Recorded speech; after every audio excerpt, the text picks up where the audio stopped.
Welcome to the Dr. Gundry Podcast. If your goal is a leaner, healthier body, or if you simply want to live a longer, happier life, then my guest on today's episode can help. Ben Greenfield is a multiple New York Times bestselling author, fitness expert, host of the Ben Greenfield Fitness Podcast, and earlier this year he published a brand new book called Boundless: Upgrade Your Brain, Optimize Your Body, and Defy Aging. And if I have enough strength, I'm going to lift it right now because it's actually one of the deepest, biggest books you're ever going to find. There it is, Boundless. Don't get a hernia. That's right. Oh my gosh. So on today's episode, Ben and I are going to talk about the keto diet, the truth about salt, and some exercises you can do for boosting your longevity. Ben, it's great to have you on the podcast.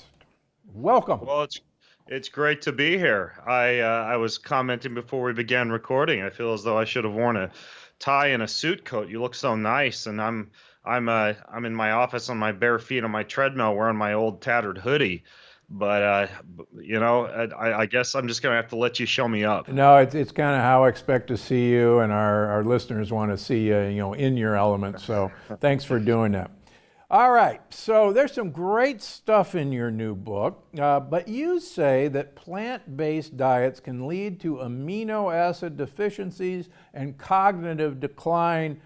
What's going on with that? Our listeners want to know. Well, they certainly can. A poorly comprised plant-based diet can present one with a host of nutritional deficiencies. And I should say before I highlight what some of those are, that I absolutely love plants. They're a staple in my diet. I'm not one of those strict nose to tail carnivore kind of guys, although I do a fair bit of bow hunting and spearfishing and I love to ethically harvest both plants and animals.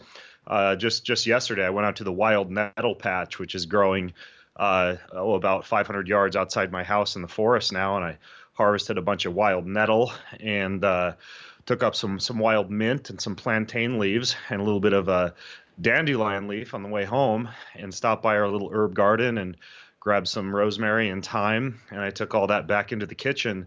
And what I do is I ferment the nettle so it gets this really nice umami flavor. I use just old pickle brine, and I'll ferment that typically for a week or two. So I've always got a batch going, and then I just put all those wonderful wild plants into the food processor with some walnuts, some lemon zest, typically a lot of olive oil, some salt, some pepper, and I blend all that up and make like a wild plant pesto.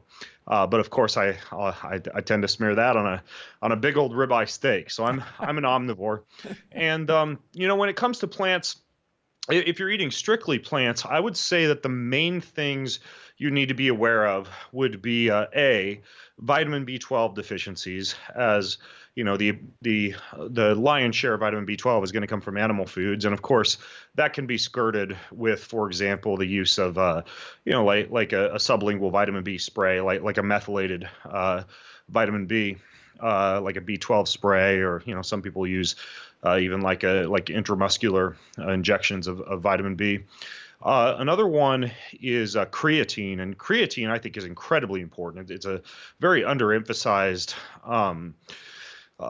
compound because I think it's very much associated with like the bodybuilding and the strength and the power industry. But in fact, especially in plant-based diets, it's been shown that creatine deficiencies are quite common.